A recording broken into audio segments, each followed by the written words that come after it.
Oh, hi, I didn't see you there. Hold on. So, you ever wonder why people objectify women? Yeah, me too.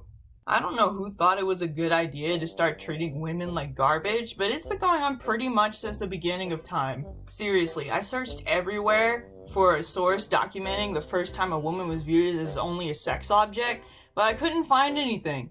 I could only assume that this whole mess started when Adam and Eve got into a heated argument, and Adam was like, "I swear, man, all you're good for anymore is sex," and the rest was history. The point is, the world is full of toxic ideologies that tell women that they're just sex objects or mindless sex-hungry dudes who can't keep their pants in their pants. If you're an at least somewhat decent human being, then I think we could agree that that's a load of bull poopy.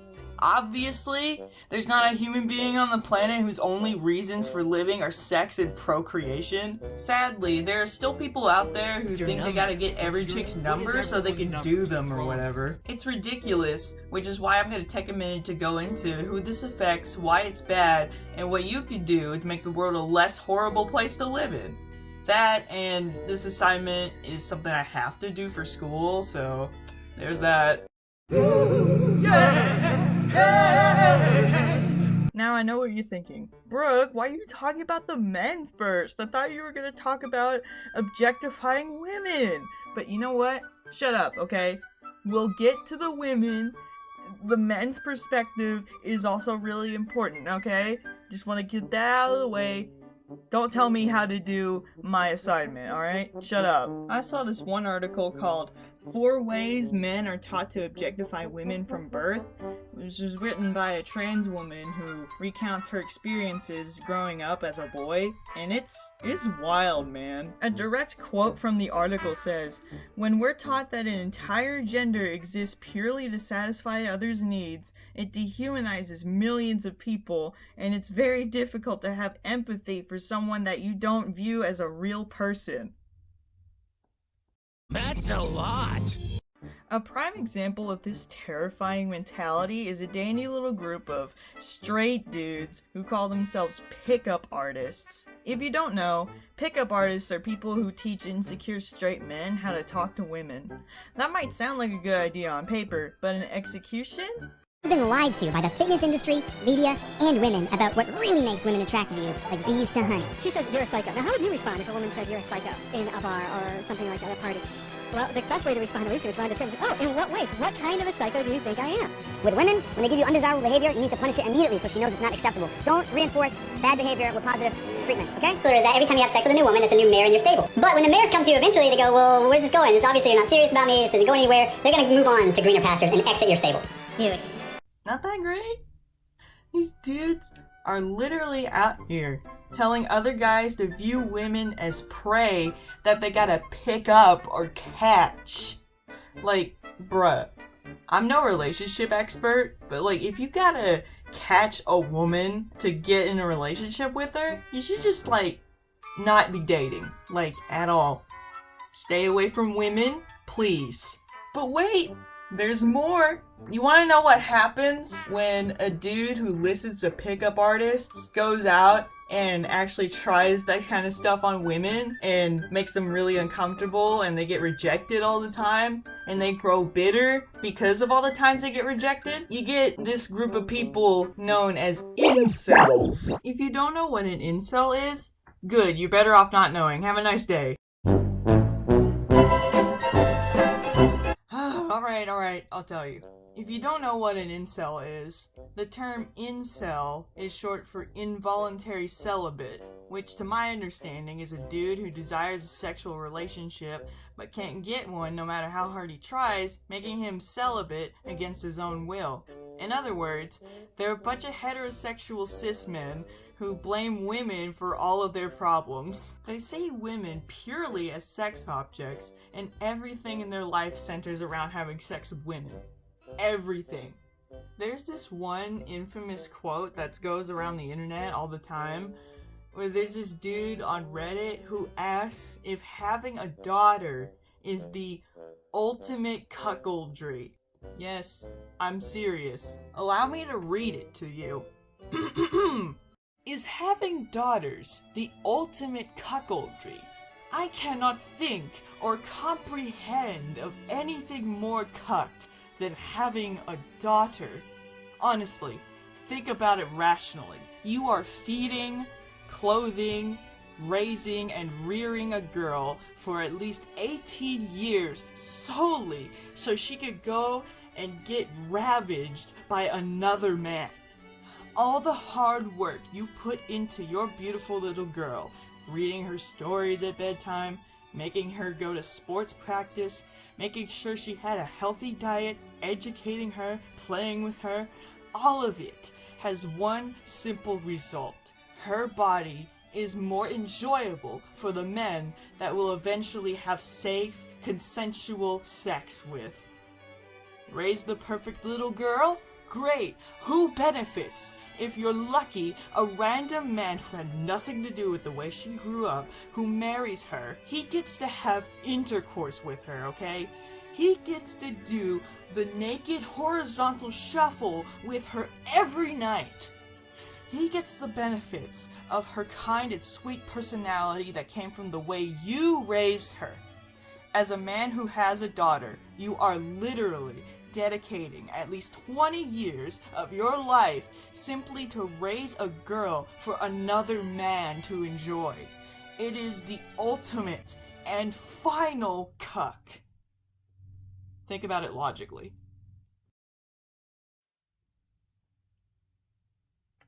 Let's just move on to the women now before I pee my pants. After hearing all that hot garbage, you're probably very worried about women, as you should be. Surely to God, there's not a woman on the planet who would promote their own oppression, right? Wrong! Internalized misogyny is a real thing. There are these girls called pick-me's who put other women down to make themselves feel better or get attention from misogynistic dudes.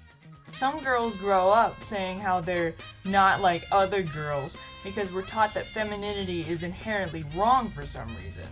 Back to the article I mentioned earlier, she said her father would tell her how he ain't raising no gay son when she showed interest in feminine things. Many guys restrict themselves from so many things because they're afraid of being seen as gay. Because if they're gay, they're feminine. And if they're feminine, they're like women. And they don't see women as equals, so they have to keep acting like a manly man in order to be treated like a human amongst their peers. Which, by the way, fellas, if you have friends like that, leave them. Alright? People like that aren't worth your time. So many girls in media are brainless love interests who exist just for the pleasure of the main man character. Even stuff made for women does this. Just take 50 Shades of Grey, for example. This whole series is about a dude who's controlling the crap out of the main character. He's just like, ooh, you're so sexy when you dominate me. And women just like really like that for some reason. I don't know why so many women enjoy that narrative, but okay. Not to mention the fact that so many animated kids movies make the male animal characters look normal, and then they like give the female characters an hourglass figure, big ol' eyelashes and makeup and boobies? Even if that species wouldn't have boobies like that, like birds? Why did they do that? Why are you trying to make animals hot? What's wrong with you people? I think the only thing that's worse than that is when there's like an RPG with like orcs and elves and stuff, and the male designs are really cool and interesting. And then the female designs is just like a green woman or like blue woman in a bikini. Like, come on, bro. What is this? Do I even need to get into the sex appeal that you see in advertisements? Like, parties, I don't want sex to be anywhere near my burger and fries. Can I just eat without a woman's boobies rubbing all over my burger? Okay, thank you.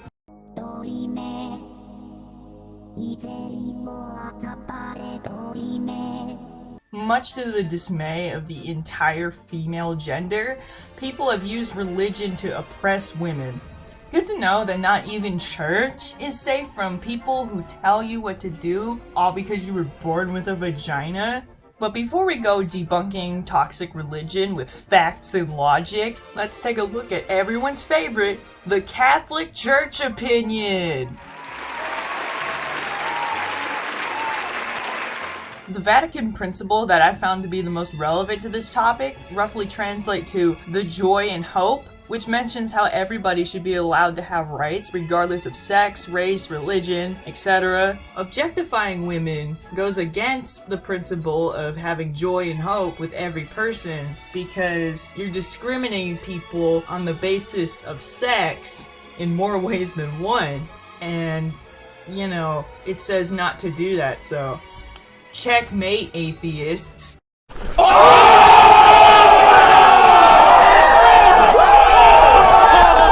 I could also say that objectifying women goes against the dignity of the person, but everyone else in the class and their mom has already done that one, so whatever. I just want to get into roasting toxic religion, so you ready? As someone who goes to church, I know that church is supposed to be a safe place where people from all backgrounds can come together and enrich their lives by worshiping the Lord. How could you possibly screw that up? After you get married, the Bible says, oh, this is, man, put this on your headboard at the house, okay? In your bedroom. Put it on there. Here's it. 1 Peter 7:4. The wife has no longer all rights over her body. Woo! But she shares them with her husband. There's a double. Woo! Woo! Yeah, don't you just love it when people who claim to be of God actively go against his teachings for their own selfish gain? Predatory dudes have used the Bible to force women to have sex with them, they've used it to body shame them, and they've used it to tell them to shut up in church, which, by the way, is supposed to be a safe place for people to worship freely and speak to the Lord. People are literally using the word that teaches to love everyone equally because we're all made in God's image to discriminate people based on how they were born or how they choose to live their lives. Does that make any sense to you? Do I even need to get into why this is so toxic? I think anybody with at least amounts of empathy or common sense can understand why that's wrong. I swear, if I had $1 for every time a religious person used Jezebel to tell women what to do or shame them, I'd be able to end poverty in the US. Bruh, look at this dude. Before we get into the statistics and scientific mumbo-jumbo, I can tell you right now that this is not having a good psychological effect on me. All of these yucky social constructs scare the crap out of me and make me want to hide inside my house and never come out ever again. Plus, I have some anecdotal evidence of how society pushing women to be pretty sex objects has affected them. I know a few people who are so self-conscious about the way that they look that they'll be like, ugh, don't post that picture of me to Facebook. I don't even have makeup on. I look disgusting. When in the picture, they look completely fine and there's nothing anyone's gonna say negatively about them. It's because people expect women to wear pretty makeup and be a certain body type and body weight. Like, have you people ever heard of just minding your own business instead of telling women how to look? It's so stupid. I found this one source online called Sexual Objectification of Women, Advances to Theory and Research. To summarize, they talk about what sexual objectification is, how it affects women's confidence, and what people can do to help. Kinda like this video, but made by smart people. One topic the study focuses on is overweight body shaming and how it causes people to have low self-esteem and eating disorders. Again, back to the body shaming thing. I don't understand why people feel the need to control what other people's bodies are like. Unless you're Dr. Now from My 600-Pound Life, don't go telling people what their bodies should look like, okay? Shut up.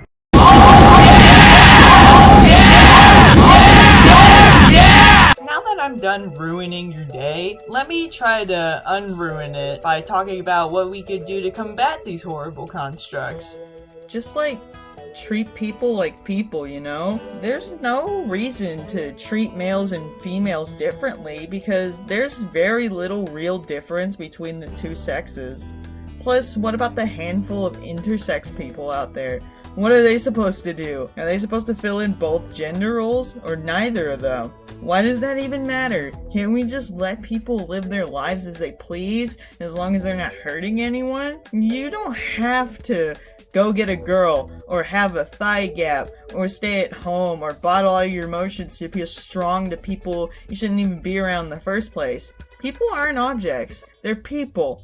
Don't tell people how to live their lives, and don't let people tell you how to live yours.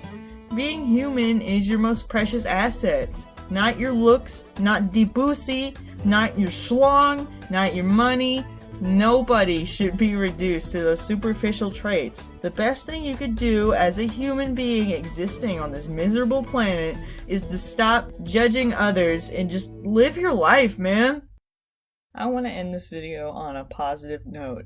To quote this one very credible source that I found, it's called CurtisTrueLove.com. It's basically the most intelligent man on the planet, Curtis Connor, speaking about the best way to get a date without objectifying women.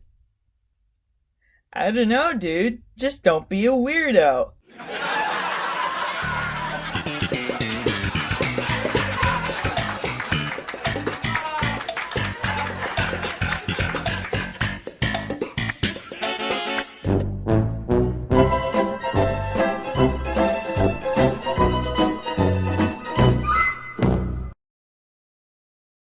Taking my pass.